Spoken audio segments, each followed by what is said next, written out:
is another one, yes, one of the most popular stews in Nigeria, Ayamashe, made with green peppers, scotch bonnet, iriru, palm oil, all types of meats. Listen, let's just get into this. Starting with the peppers, onions and scotch bonnets. Ideally I would go for green or yellow scotch bonnets. I didn't have any, so it is what it is. Once they're all washed and clean, I'm just chopping everything all up like this, removing any seeds. I don't want seeds in my ayamashe. You can keep it in if that's what you like. Throw all the green peppers, as much as the green peppers and scotch bonnet, into the processor.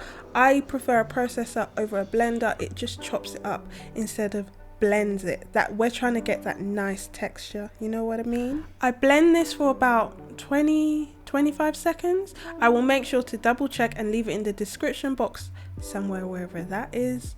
Just blend that until it's just the texture that you want. You don't want it too chunky, you also don't want it too fine, so whatever texture really rocks your boat, baby.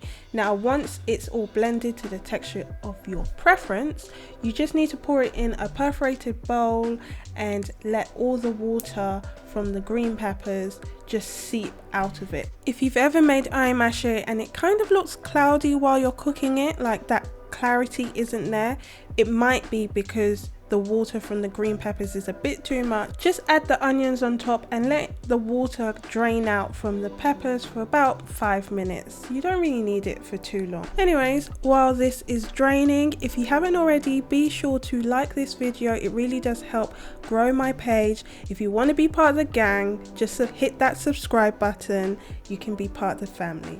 Now once that's all drained, you can see the water that's been left behind. I tend to keep it just in case while I'm cooking the peppers is a bit too dry, so put that aside and then just pour the green peppers and the onions and the scotch bonnets into a pot. Now this might not be the traditional way to do it, but for me it's the most consistent and safest way to do it. Okay, give this a good stir, mix the onions with the peppers and the scotch bonnet, make sure that's all mixed and good. This is really just to help steam and soften everything. I usually leave this to start the cooking process so it starts to steam and, as I said, soften everything. Keep the lid on for about 10 minutes, unseasoned, no seasoning, no nothing. Then I go in after a few minutes, add the iriru, known as locust bean. Again, this needs to be well rinsed just to get rid of that potent fragrance. If you know what I mean. Just make sure it's nice and clean and fresh. Give that good mix. We still haven't added seasoning.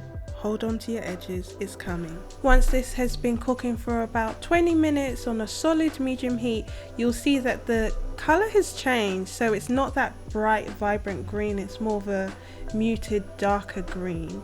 That's when you know your peppers and the onions have softened, they've wilted. Now it's time to add the dangerously hot palm oil. This is why I do it this way rather than putting the peppers into a hot oil and it just be splatter splatter. I don't need burn marks on my chest, honey, no. I tend to add this in stages, so once all of it is all in, that's when I'll add seasoning. This is just a mixture of all-purpose chicken seasoning, a little bit of curry and some other things, but again, everything is in the description box. If not, remind me and I will leave it in the comments for you. Next goes in the 𝗙𝗏𝗏. I simply just boiled this with onions and a little bit of salt, then chopped it all up, and now just add it into the sauce. Give this a good mix. In goes the 𝗙𝗏𝗏, also known as tripe. I just boiled this again with some onions, salt and some white pepper just to get rid of that funk. Add that in and just give that all a good mix and let that cook for a few minutes. Best time to check that your flavors are balanced. Now make sure that the seasoning is just a little bit under your liking, because once it settles down, the flavors will get more intense, so just bear that in mind. Throw in the fried beef. Again, just cook this the normal way you do. If you need any help, let me know in the comments below and I will guide you on how I make mine. Give this all a light stir, making sure all of the meats and ingredients are communicating. Na English, na Yoruba, 𝗦𝗛𝗢𝗡𝗧 𝗀𝗡. As long as this stew is sweet past anything. If you haven't already, make sure to turn the heat down. I turned it down around the time I poured in the palm oil. So just leave this to simmer now. I can't lie, I'm getting excited. I can just smell the flavors. Let's just plate this up because I've got my rice here already, pouring this up. Just want to get that stew. You can replace the meats with fish, but Ayamashe with assorted meat is for me, baby. Look at that sauce. Even though I used red Scotch bonnets, that added a little bit of a sweetness to it.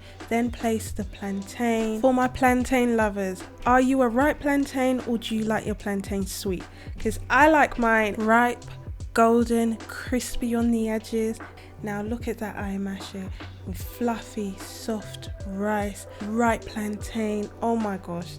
Tell me this isn't an absolute banger. My Nigerians, tell me you're proud. I need to know that you are proud. Listen, my whole family, when they tried this one, I don't know what it was, but it was just tasting so much sweeter than usual. The spiciness from the Scotch bonnet, not too spicy, still good enough for you to taste the rich flavors from the 𝗬𝗎, the beef, the other meats, and the stew in general.